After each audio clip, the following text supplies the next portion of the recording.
নমস্কার বন্ধুরা, আজকে চলে এলাম দেখো আরেকটা নতুন ভিডিও নিয়ে। আজকে বানাবো আচারি আলু, যেটা পেঁয়াজ রসুন ছাড়াই পুরো আমি নিরামিষই বানাবো। এটা তোমরা লুচি, পরোটা, নান, এমনকি ভাতের সঙ্গেও খেতে পারো, কোনো অসুবিধা নেই। এটা কিন্তু মাছ, মাংস, ডিম সবার থেকে কিন্তু কোনো অংশেই কম যাবে না। তোমরা কিন্তু পুরো ভিডিওটা দেখতে থাকো। যেদিনকে তোমাদের মাছ, মাংস, ডিম এগুলো ছাড়া অন্য কিছু রান্না খেতে ইচ্ছা করবে, সেদিনকে কিন্তু তোমরা এই রেসিপিটা অবশ্যই বাড়িতে ট্রাই করো, খুব ভালো লাগবে। দেখো, এই আলু বানানোর জন্য আমি এখানে 1 কিলো আলু নিয়ে নিয়েছি, আর একটা আলুকে আমি 4 খণ্ড করে নিয়েছি। এবার একটি পাত্রের মধ্যে আমি টক দই নিয়ে নিয়েছি। এবার একে একে সমস্ত উপকরণগুলো এর মধ্যে দিয়ে দেবো। 1 টিস্পুন দিয়ে নেব কাশ্মীরি রেড চিলি পাউডার। 1 টিস্পুনের মতন দিয়ে দেবো ধনের গুঁড়ো। 1 টিস্পুনের মতন দিয়ে নেব জিরের গুঁড়ো। 1/2 টিস্পুন দিয়ে নেব হলুদের গুঁড়ো। আর আদা আর কাঁচা লঙ্কা আমি এখানে থেতো করে রেখে দিয়েছিলাম, সেটাও এর মধ্যে এবার দিয়ে দেবো।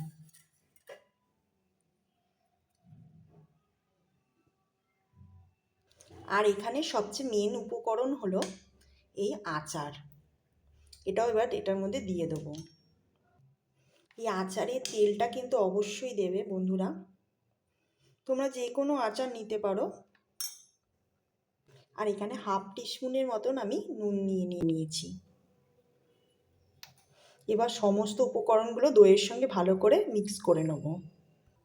সমস্ত উপকরণগুলো দইয়ের সঙ্গে ভালো করে মিশিয়ে নিয়েছি। এবার এটাকে 5 থেকে 10 মিনিট রেখে দেবো।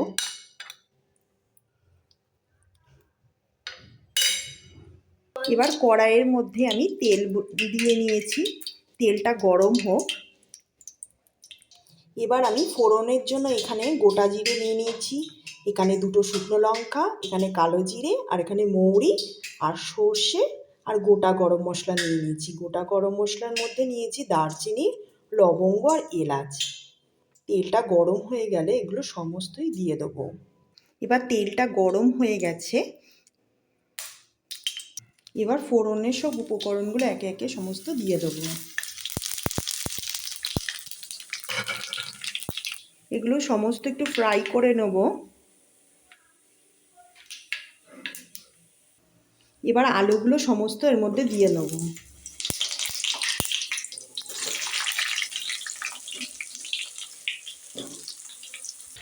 এবার 1/2 টিস্পুনের মতন এটার মধ্যে লবণ দিয়ে নেব,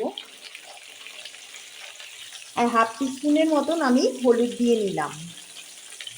এবার এটাকে ভালো করে লাল লাল করে ফ্রাই করব।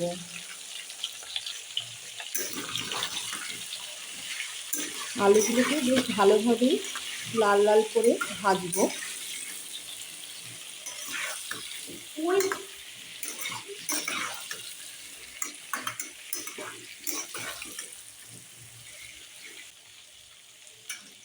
আলুটা একটু ভাজা হোক। আলুগুলো আরেকটু লাল লাল করে ভেজে নেব। আলু ভালো করে লাল লাল করে ভাজলে রান্নাটাও সুন্দর হয়।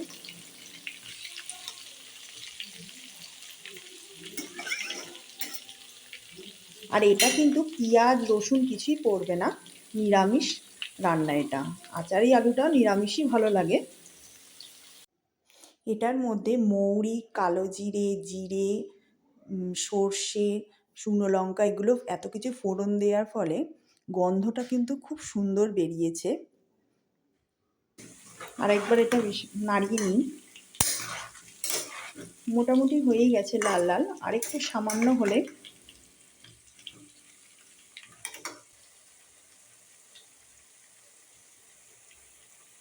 আলুগুলো মোটামুটি লাল লাল করে ভাজা হয়ে গেছে। এবার দইয়ের যে এটা বানিয়ে রেখে দিয়েছিলাম মশলা দিয়ে, ওটা কিন্তু দিয়ে দেবো। দইয়ের এটা দিয়ে মশলাটা দিয়ে নিয়েছি। এবার গ্যাসের ফ্লেমটাকে কিন্তু কমিয়ে দেবো, কারণ দই আছে। ভালো করে নাড়তে থাকবো।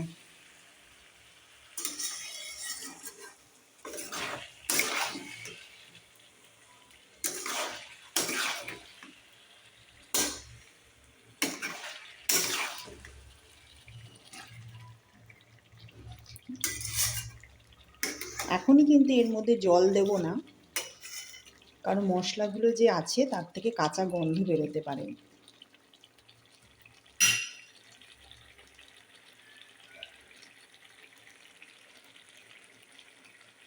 দেখো বন্ধুরা, কত সুন্দর লাগছে এটা।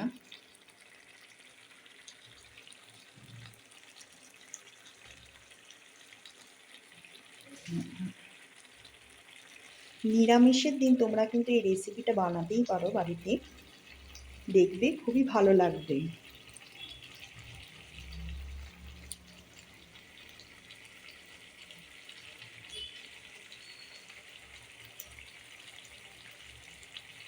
বেশিক্ষণ ধরে কিন্তু এটাকে কষাবো, ভালো করে নাড়তে থাকবো কন্টিনিউ।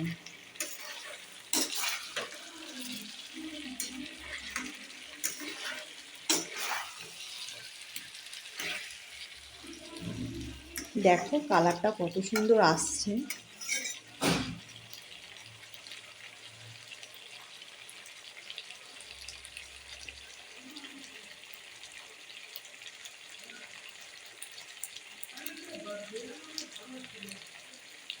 এটা কিন্তু মাছ মাংস কিছুর থেকে কিন্তু কোনো অংশেই কম যাবে না, খুবই ভালো লাগবে এটা। রুটি, পরোটা, নান, এমনকি ভাতের সঙ্গেও ভালো লাগবে, তোমার ভাতের সঙ্গেও খেতে পারো।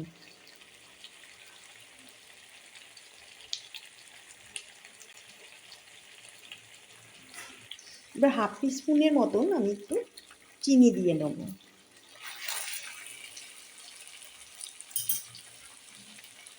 চিনিটা স্বাদটা ব্যালেন্স করার জন্য।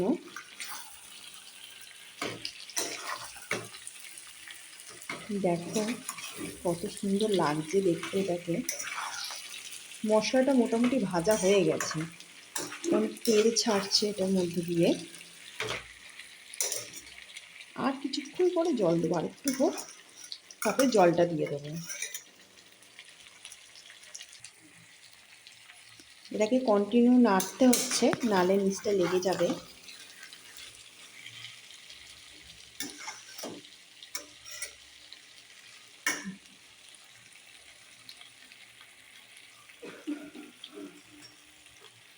এবার মশলা ধোয়া জলটাও আমি এটার মধ্যে দিয়ে দেবো।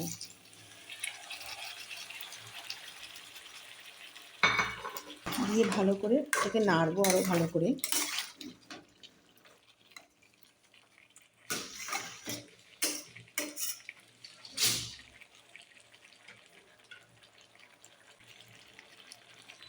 সারা ঘর যেন আচারি আলুর গন্ধে একদম ভরে গেছে।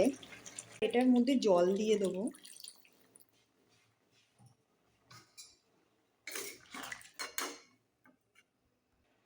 দেখো কালারটা কেমন এসেছে।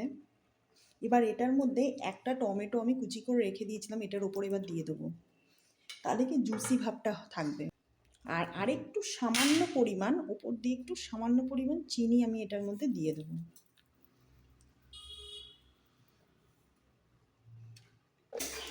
এটাকে কিছুক্ষণ হতে দেবো। দেখো, আর তোমরা যদি মনে করো এটার মধ্যে ঘি দেবে, ঘি কিন্তু একদমই দিও না, তাহলে কিন্তু আচারি আলুর যে টেস্টটা সেটাই কিন্তু নষ্ট হয়ে যাবে। তোমরা চাইলে এটার মধ্যে একটু আমচুর পাউডারও অ্যাড করতে পারো। আর যে কোনো রকম আচারই দিতে পারো এটার মধ্যে। আমতেল দিলে তো আরও ভালো লাগবে এটার মধ্যে। আমার কাছে আমতেল ছিল না, তাই জন্য আমি এমনি আচারই দিয়েছি। আচারি আলুটা অনেকটাই কমপ্লিট হয়ে গেছে, মোটামুটি কমপ্লিট হয়ে গেছে। আর একটুখানি হলেই হয়ে যাবে।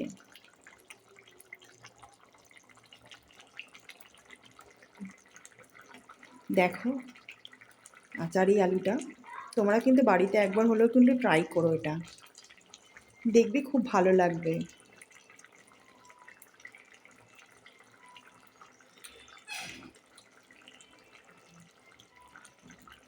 আচারি আলুটা কিন্তু কমপ্লিট হয়ে গেছে। এবার ওপর দিয়ে একটু ধনে পাতা দিয়ে দেবো। ধনে পাতাটা কিন্তু অবশ্যই দেবে, কারণ দই আছে তো তার সঙ্গে ধনেপাতাটা বেশ ভালো লাগে। আর দুটো কাঁচা লঙ্কা চিড়ে এর মধ্যে আমি দিয়ে দেবো।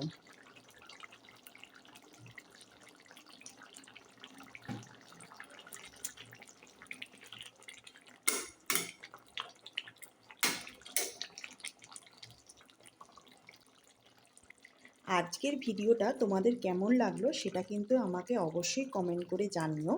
আর যারা এখনও আমার চ্যানেলটাকে সাবস্ক্রাইব করোনি তারা কিন্তু অবশ্যই আমার চ্যানেলটাকে সাবস্ক্রাইব করে নিও।